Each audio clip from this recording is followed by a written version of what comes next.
When you're reassembling a Westclox alarm clock, one of the last steps is putting the alarm trip parts back in after the plates are back together. And this is the America movement that I've been using in the last two videos. As you can see, the balance wheel is in, but I wouldn't put the balance wheel in until after these parts have been assembled. But as you can see, the alarm trip parts are all out of the movement. And you may recall from the video of taking apart the Baby Ben clock, the way I took the alarm parts out. And this video is going to show putting them back in on this movement, which is the same process. The parts consist of the alarm trip shaft, which would carry the alarm hand and has the finger on it. The alarm arrow wheel with the cam on it, which does the actual tripping. The tension nut with the cupped side on one side and the plain side on the other. And unlike the Baby Ben clocks, this movement's large enough that it has a full-size leaf spring, and that's what provides the actual tension. And of course there's the large double D hold washer,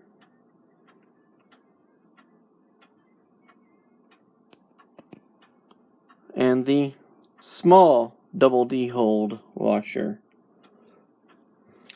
And the double D shaped cutout in the washers allows it to fit on the shaft. As you can see, this shaft is round in part, and then in part where the threads are at, it's flattened.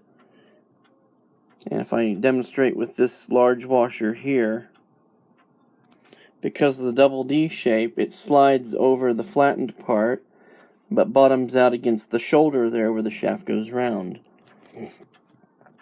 It's very important that this go in the right place because that's what gives the tension. So, assembly, what we'll do here is you can do a couple things. You see there's this pin is already in place to hold this washer in for the idler wheel here. So that would mean I would have to place this gear in engagement first, then slip the shaft in. If I took this pin out and took the washer off, I could put this together and then drop it in without much difficulty.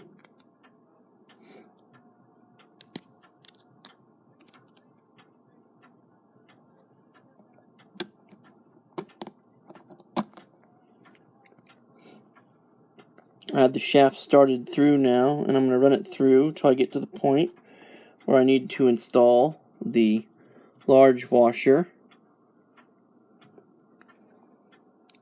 And there's a couple ways of doing this.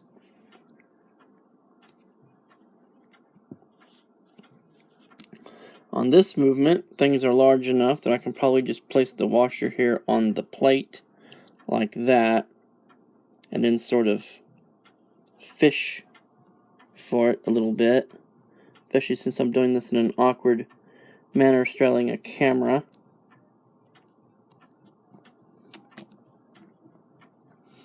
Now I have the large washer back in the right spot there. I flip the movement over.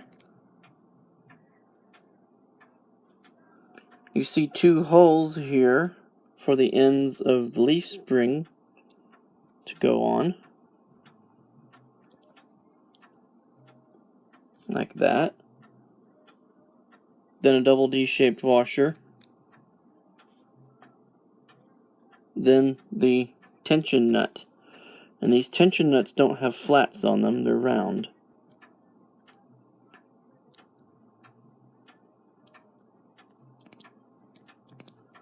And as you tighten it down, make sure that the washer stays in its right place. Then snug the tension nut down until everything stays in position. Now, to set the tension, it's important to understand what happens after the alarm trips. This cam has a ramped portion which forces the gear to go back down like this. So as the time advances, the gear goes around, and the ramp port on the finger there forces the gear down like such. So let me run this round until we get to the point where the alarm would trip.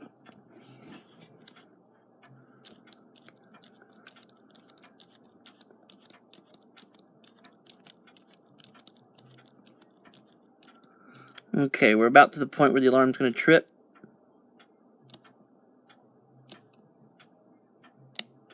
Alright, there it trips. So, the tension is correct if, as this goes around up the ramp, it actually forces the gear down and doesn't try to, the whole thing doesn't try to rotate with it. And what I like to do is set the tension to where there's just a little bit more tension than what's actually enough to keep it from going up the ramp, so that it feels nice and comfortable to turn, like it's actually going to stay.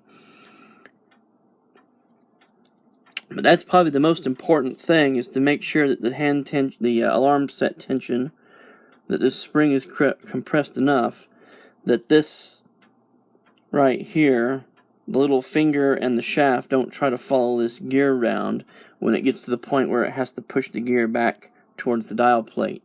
Okay? The final thing to do is to adjust the alarm spring to where you see there's a tail on the alarm hammer that comes in contact with the spring there to cause the alarm to shut off. And if I turn this back to the position where the alarm would occur, because of the cam, the spring has raised up far enough that the alarm verge is free to travel fully. So you want to make sure that that's adjusted to where it, when the finger gets to the top of the ramp and is at the normal height there, that the tail of the hammer is blocked sufficiently that with the spring fully wound, it won't false trigger. And that adjustment appears to be good on this movement.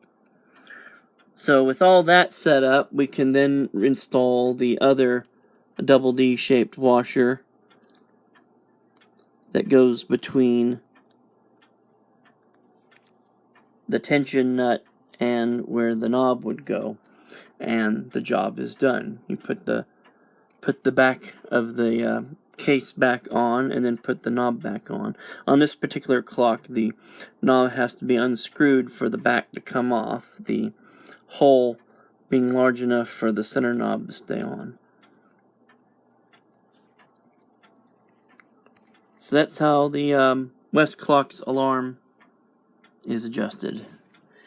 As always, thank you for watching. This is Oklahoma Bridges. Please be sure to leave a comment or question as appropriate in the comments below. Thank you.